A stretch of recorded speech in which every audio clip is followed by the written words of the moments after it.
বাংলাদেশ বেতার রাজশাহী। এক্ষুনি শুনবেন বাংলায় স্থানীয় সংবাদ। আসসালামু আলাইকুম। আজ বুধবার ৩রা বৈশাখ ১৭ শাওয়াল ১৬ এপ্রিল। বাংলাদেশ বেতার রাজশাহী। স্থানীয় সংবাদ পড়ছি সালমা। নওগাঁর পত্নীতলায় ক্ষুদ্র প্রান্তিক কৃষকদের মাঝে ২০২৪-২৫ অর্থবছরের খরিফ মৌসুমের প্রণোদনার সার ও বীজ বিতরণ করা হয়েছে। গতকাল উপজেলা কৃষি অফিস চত্বরে বিতরণ অনুষ্ঠানে প্রধান অতিথি ছিলেন উপজেলা নির্বাহী অফিসার আলিমুজ্জামান মিলন। কর্মসূচির আওতায় উপজেলার ১১টি ইউনিয়ন ও নজিপুর পৌর এলাকার ৪,৫০০ প্রান্তিক কৃষককে প্রতি ১ বিঘা জমির বিপরীতে আউশ ফসলের জন্য ৫ কেজি বীজ, ১০ কেজি ডিএপি ও ১০ কেজি এমওপি সার বিতরণ করা হয়। এ সময় উপজেলা কৃষি অফিসার সোহরাব হোসেন, অতিরিক্ত উপজেলা কৃষি অফিসার মোহাম্মিনুল ইসলাম, উপসহকারী উদ্ভিদ সংরক্ষণ অফিস মশিউর রহমান ও উপসহকারী কৃষি অফিসার বৃন্দ উপস্থিত ছিলেন।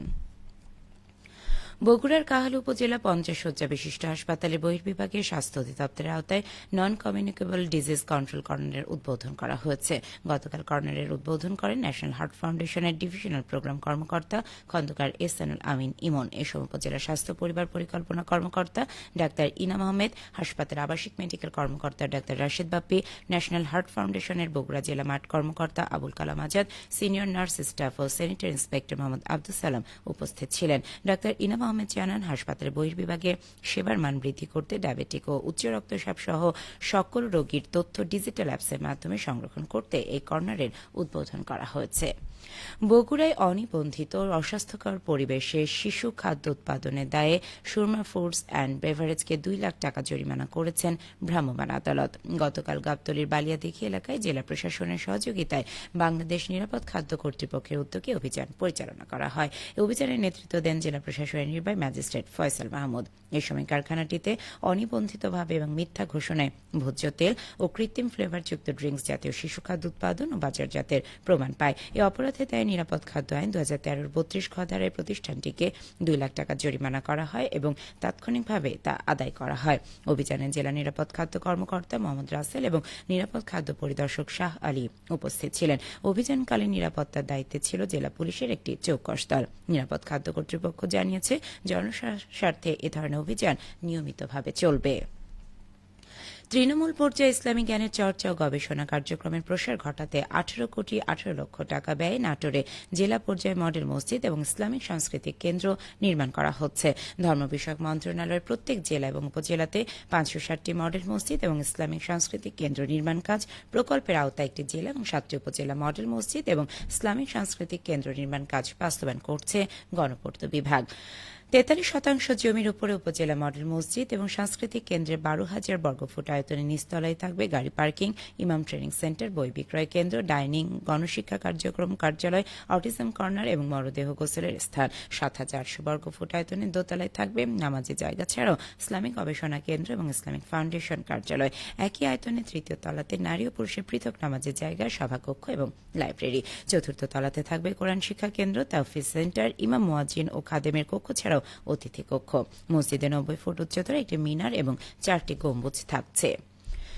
বৈষম্য বিরোধী ছাত্র আন্দোলন চলাকালে সন্ত্রাসী হামলায় আহত এক ছাত্রের চিকিৎসায় আর্থিক সহায়তা করেছেন সিরাজগঞ্জ জেলা বিএনপির সাংগঠনিক সম্পাদক মির্জা মোস্তফা জামান। গতকাল বিকেলে সিরাজগঞ্জ পৌর এলাকার বিয়ারা পুনর্বাসন এলাকায় আহত শিক্ষার্থীর বাড়িতে গিয়ে সহায়তার অর্থ প্রদান করা হয়। বৈষম্য বিরোধী ছাত্র আন্দোলন চলাকালে ৪ আগস্ট সিরাজগঞ্জে কর্মসূচি পালন করতে গিয়ে আহত হয় সিরাজগঞ্জ পৌর এলাকার সাইদুল ইসলামের ছেলে আরিফুল ইসলাম। ওই সময় থেকে তার চিকিৎসা চলছে। গতকাল বিকেলে তার বাড়িতে যান তিনি। এই সময় পরিবারের সদস্যদের সাথে কথা বলে আহত শিক্ষার্থীর চিকিৎসার জন্য নগদ অর্থ সহায়তা প্রদান করেন। এই সময় আর উপস্থিত ছিলেন সিরাজগঞ্জের জেলা ছাত্র দলের যুগ্ম সম্পাদক তাইবুল হাসান সহ স্থানীয় বিএনপি নেতাকর্মীরা। বগুড়া জেলা মোটর শ্রমিক ইউনিয়নের ভোট সুষ্ঠু করতে ৬ দফা দাবিতে স্মারকলিপি প্রদান করেছে। গতকাল বিকেলে সংগঠনের সাধারণ সম্পাদক বরাবর এই স্মারকলিপি দেওয়া হয়। এই সময় উপস্থিত ছিলেন এজাজ আহমেদ আসলাম, কামরুল ইসলাম, মফিকুল ইসলাম, মান্নান শেখ, সাইফুর রহমান, আব্দুর রাজ্জাক, নুরুল আলম, ফেরদৌস ইসলাম, বেলাল হোসেন, ফিরোজ আজগর আলী প্রমুখ। স্মারকলিপি প্রদানের পর এজাজ আহমেদ আসলাম বলেন, মোটর শ্রমিক ইউনিয়ন সারা দেশের মধ্যে বৃহত্তম ঐতিহ্যবাহী একটি গুরুত্বপূর্ণ ট্রেড ইউনিয়ন এবং জুলাই পরবর্তী সময়ে এর গুরুত্ব আরও বেশি বৃদ্ধি পেয়েছে। সাধারণ শ্রমিকদের মধ্যে ব্যাপক আগ্রহ, উৎসাহ, উদ্দীপনা সম্ভাবনা তৈরি হয়েছে। তিনি আরো বলেন, সাধারণ সভায় সাধারণ শ্রমিকদের কথা বলার পর্যাপ্ত সুযোগ অধিকার দিতে হবে। দলীয় প্রভাবমুক্ত নিরপেক্ষ একটি শক্তিশালী নির্বাচন কমিশন গঠন করতে হবে। সবশেষে আবহাওয়া। আজ সকাল 6টায় রাজশাহীতে তাপমাত্রা ছিল 23.5 ডিগ্রি সেলসিয়াস। এ সময় বাতাসে আর্দ্রতার পরিমাণ ছিল 93%। রাজশাহী পার্শ্ববর্তী এলাকায় আজ সূর্যোদয় হয়েছে ভোর 5:42 এবং সূর্যাস্ত সন্ধে 6:27। সংবাদ শেষ হলো।